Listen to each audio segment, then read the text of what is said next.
Assalamualaikum warahmatullahi wabarakatuh. Salam sejahtera bagi kita semua. Dalam rangka memenuhi mata kuliah Media dan Sumber Belajar PAI yang dibawakan oleh Bapak Dr. Usman MAG, saya Rati Purwasi Haris NIM 19110014 akan memaparkan sedikit terkait lingkungan sebagai media pembelajaran. Yang pertama, definisi dan tujuan lingkungan sebagai media pembelajaran.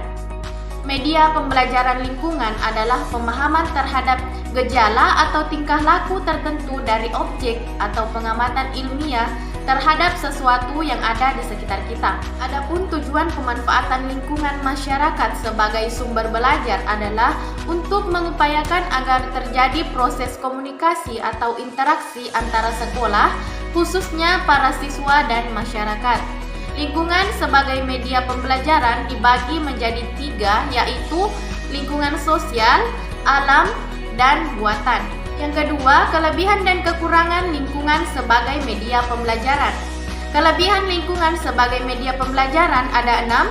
Yang pertama, lingkungan adalah sumber belajar yang real, bukan tiruan ataupun rekayasa. Yang kedua, pembelajaran menjadi lebih menarik.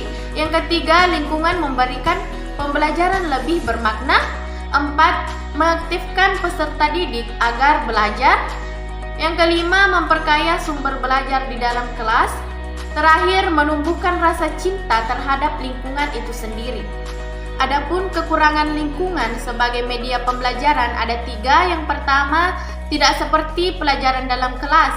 Dalam artian, pelajaran di luar kelas harus dipersiapkan secara matang. Jika tidak, dapat menyebabkan siswa main-main ketika proses pembelajaran berlangsung.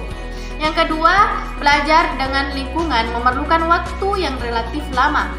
Yang terakhir, banyak guru yang beranggapan bahwa belajar hanya dilakukan di dalam sekolah.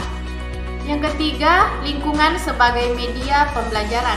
Ada beberapa lingkungan yang dapat dimanfaatkan sebagai media dan sumber belajar, yaitu lingkungan masyarakat atau lingkungan sosial, lingkungan alam, serta lingkungan buatan. Yang keempat, jenis lingkungan dan teknik menggunakan lingkungan sebagai media pembelajaran. Yang pertama, lingkungan sosial. Lingkungan sosial berkenaan dengan interaksi manusia dengan kehidupan bermasyarakat, seperti organisasi sosial, adat, pendidikan, dan sebagainya. Contohnya, dalam pelajaran ilmu bumi dan kependudukan, siswa diberi tugas untuk mempelajari jumlah penduduknya, jumlah keluarganya, agama, mata pencarian, dan sebagainya. Yang kedua, lingkungan buatan. Lingkungan buatan adalah lingkungan yang sengaja diciptakan manusia untuk tujuan tertentu.